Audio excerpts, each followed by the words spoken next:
Who are you filthy rats? And why are you always pestering us? You call yourself a member of the infamous Deshret's relics and you still can't even tell who's made it all the way to your headquarters? Who knows what intent a bunch of rats may have? We try to catch a couple, and you all just show up on the other side instead. How are we supposed to figure out what you're after? Hey, have you ever heard of a man by the name of Kusela? Why would I know? It's not like I'm in charge or anything. This is your last chance to talk. Hey, I said I don't know anything. I'm just an average member here. I'm telling the truth. If you're here to find someone, why don't you look through the records yourselves? Who can remember every name and face with so many people coming in and out every day? The irony. His life became a light for so many, yet to others, it wasn't even worth remembering. Where's the records room? Answer me! It's right over there. All the files are in there. You can go through them as much as you want. It's not like any of them still matter anyway. I mean the old records room. The old records room? You mean, the one that got burned down? Kusela. Ah, yeah, I remember him now. The guy who could hardly walk. Watch your mouth. That's our boss you're talking about. He was definitely faking it. We all let our guard down as soon as we saw him come hobbling in. But in the short time it supposedly took him to take a dump, he'd already gotten away and started a fire in the records room. He couldn't have possibly outrun us if he wasn't a fraud. And after that, Deshret's relics fell into complete disarray. Stop wasting our time. Every one of us here is perfectly aware of what he had done. Tell me, where is the old records room? It's just over there. Go see it for yourself if it means that much to you. There's nothing left in there but ashes. No human could ever survive that kind of inferno. Bashar, Tikriti, let's go. We'll leave the others here to guard these guys. Spare them no mercy if they try anything.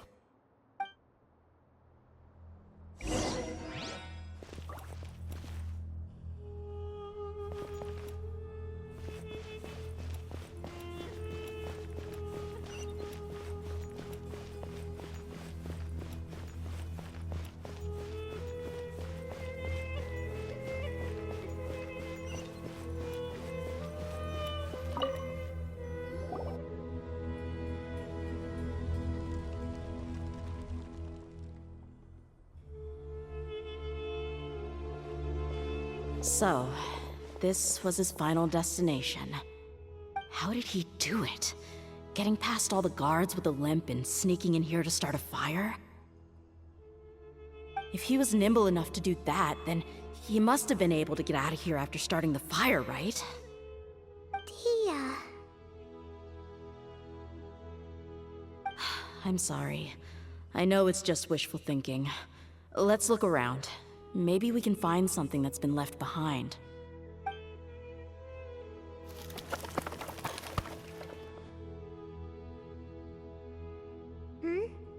Is this a cane? It must be the one that Dia's father used. Kusela. Thanks for everything, boss. We're fortunate to somehow find that cane after that fire. Let's split up and look around some more. What if something else has been left behind? But what else could survive a fire like that? Huh?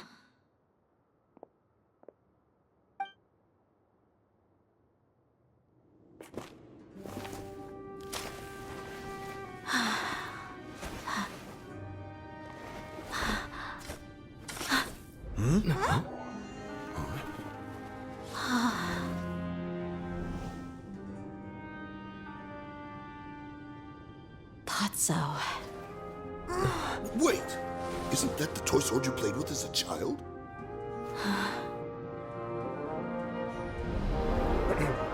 The dragon is no more, for Princess Dia has slain it. Its head now hangs above the city gates. Her bravery has brought eternal peace and prosperity to us all. Dia, come on. This is the most important line. You can do it. But Dia, you defeated the dragon. Everyone's waiting for your speech. Still too shy, huh? All right, I'll do it. I hereby proclaim our victory. Evil shall plague us no more.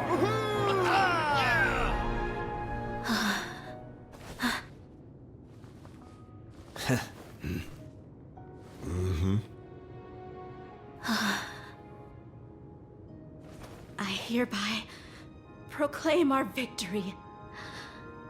Evil shall plague us no more, Dad.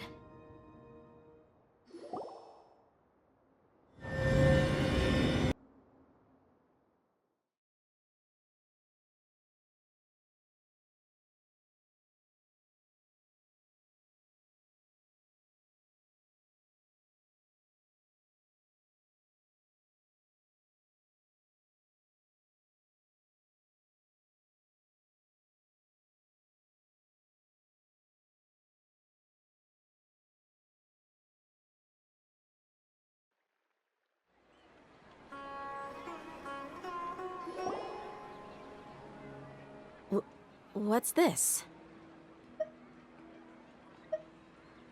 Don't you remember?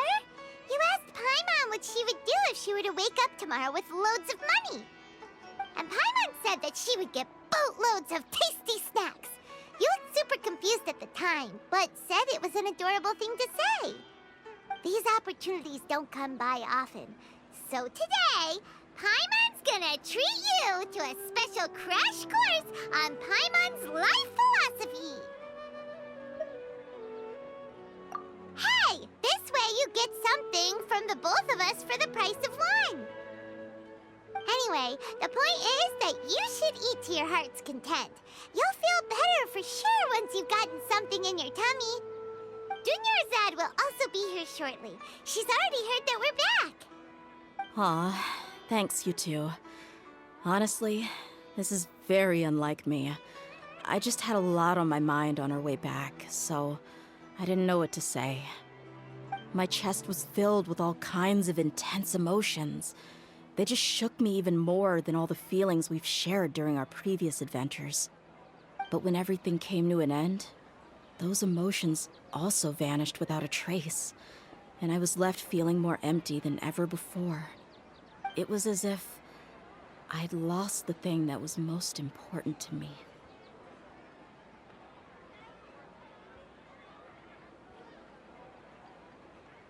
Yeah, you're right.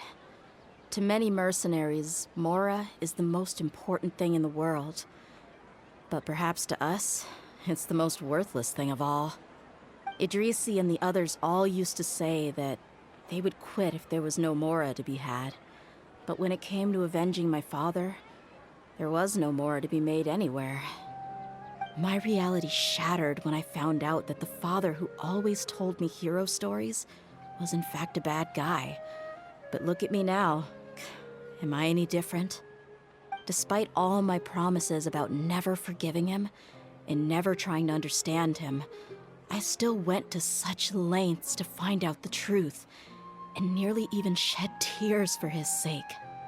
We're hypocrites, all of us. Yeah, you're right. It's just a pity that we often only recognize our true feelings after it's already too late. You're back! Are all of you all right? Ah, there she is. Yeah. Many people from the Corps of 30 came over, and I just wrapped up everything with my dad. All I can do now is wait for their verdict. Huh? Dia, you're looking quite down again. Paimon will explain. A lot happened while we were gone.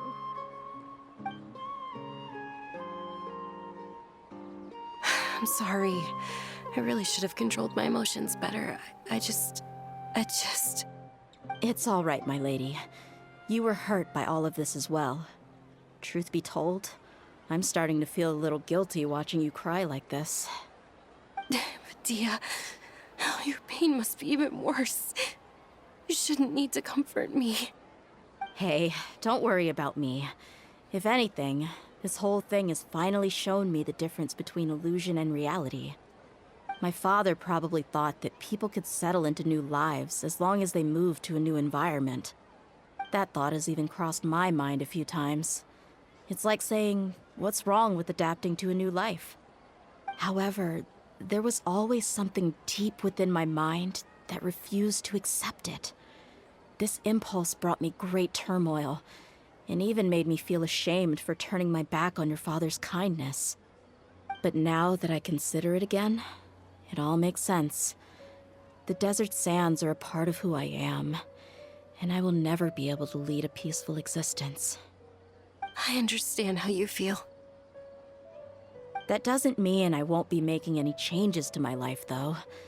As an example, I'm now thinking about taking on some small odd jobs. It's just like Idrisi said. I also want to catch up to my father and become a character in his play. Even if the ending of the story may be childish and ridiculous, it won't really matter. Isn't that neat, though? Oh, you'll be a whole new kind of mercenary, one that's not out for Mora. Why don't we go for a change of scenery once we finish eating? What about stopping by the Grand Bazaar again? Right. You said you wanted to get a rug for your family. We'll come along too. I can't thank you enough for taking care of me this entire time.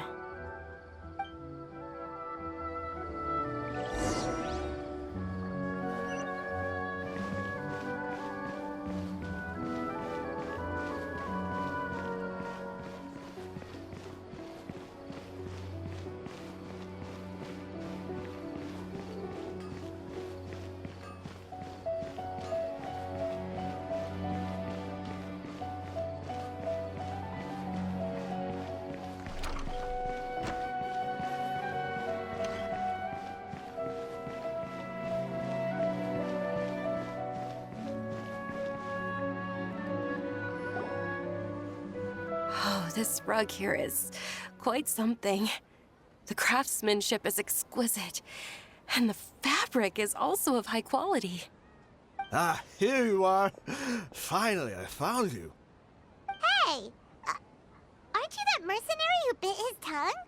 You can still talk? Wait, are you here to take revenge on us? What are you talking about? Do I look like I could take you all in a fight? I just came here to give you something. I'll be on my way to give myself up to the Corps after this. Once I woke up, I hurried to the Khan al-Ahmar's camp, hoping to alert them to your presence. But when I got there, I found no one except the members who were still too injured to move. Ah, so you probably got there after us. Yeah, they told me that they had exacted their revenge, and everyone had turned themselves in to the authorities. Even that last camp was not going to last for much longer. I had joined the cause to repay an old favor from Kusela. Now that everyone's already turned themselves in, I might as well do the same. One of the injured members gave this box to me, and told me that it contained some of the old man's last possessions. Everything left in the camp will get confiscated, so I figured I should get this to you before the Corps could get their hands on it. Thank you. No worries. We are all just living our own truths. There's no need to comment or judge anyone for it. So this box contains everything that Dia's father left behind. Huh. It feels lighter than expected. Well, back in the day, the first thing he did with any Mora was spend it on things like drinks and meat. But let's see what's inside. What's this? It's just a bunch of junk. Ugh, it kinda stinks. Perhaps it's just been left unopened for too long. A handwritten copy of a storybook. The paper's already yellowed, and it looks like it's about to fall apart. It was against the Academia's rules to possess books for personal use. If he was going to break that rule, he could have at least copied something useful. That probably means this was really important to him. Ah, and here are a few bags of children's snacks. The packaging's completely deteriorated. Maybe that's where the smell was coming from. Did he get those for you? Yeah, but here's the thing, though. Even when I was a child, I was never a fan of these kinds of snacks. He'd always say that he got them for me, but in the end, he always ate more than I ever did. Who even leaves snacks in a box like this anyway? Isn't that just common sense? Forget it. Let me see what else is in here. A razor, some buttons, some round iron tiles, a wooden toy puppet, a wool scarf, which from the looks of it probably belonged to a woman, and a hair clip? Why are these things here? I'm suddenly feeling a little scared. I'm sorry, my lady, but this is just the kind of man he was. He probably saw this box as some kind of personal trash heap and dumped any and everything in there. 2 empty liquor bottles. Tell me, you guys, are these the kinds of things that a normal person would leave behind? Huh? There's something in the bottle! Oh, you're right. All right, I got it out. It seems to be a piece of paper with some writing on it. The bottom part's all damaged from moisture, though. Let's hope the writing didn't smudge. I was suddenly seized with an urge to write a letter after finishing this bottle. I just folded it up and left it in the bottle, though. If I end up forgetting about it, it won't really matter. To Dia. It's a letter for me?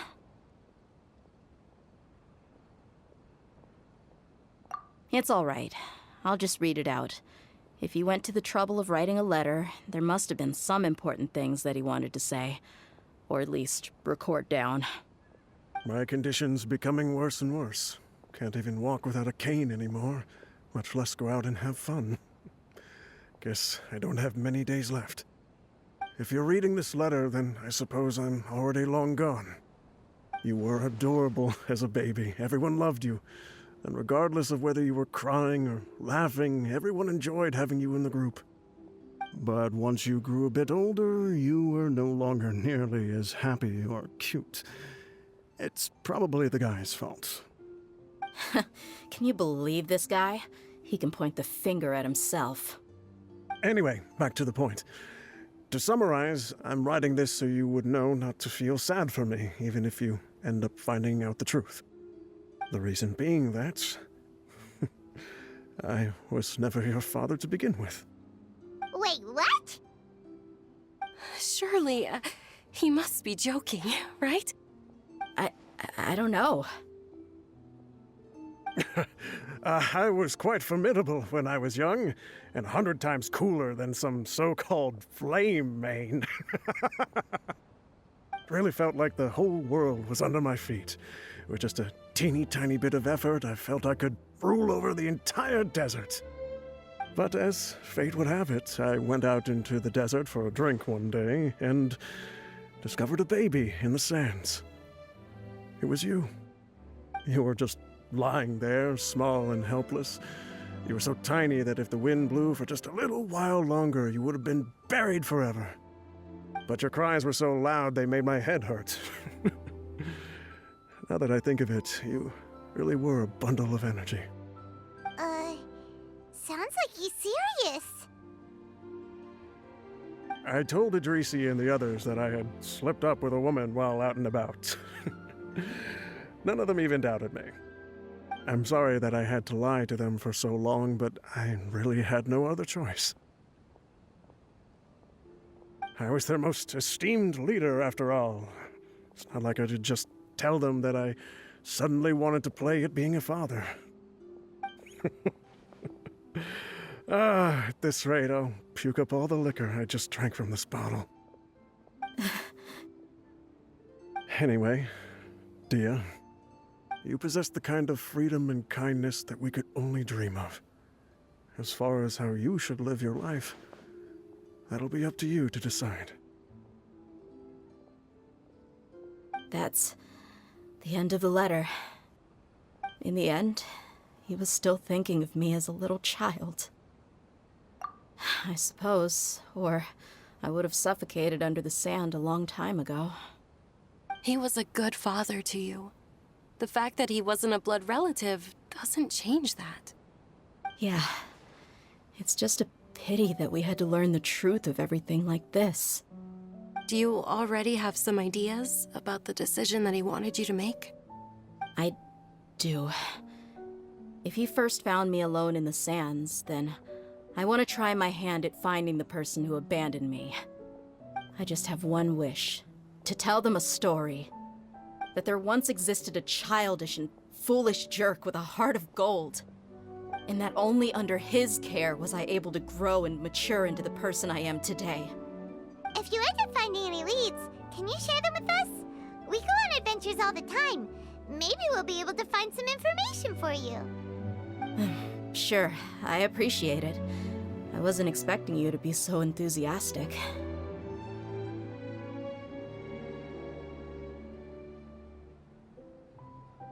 I'll help too. Thank you. All of you. Thank you so much. My life has certainly had its twists and turns, but I've always considered myself lucky. Because no matter where I've gone, I've always been surrounded by incredible kindness.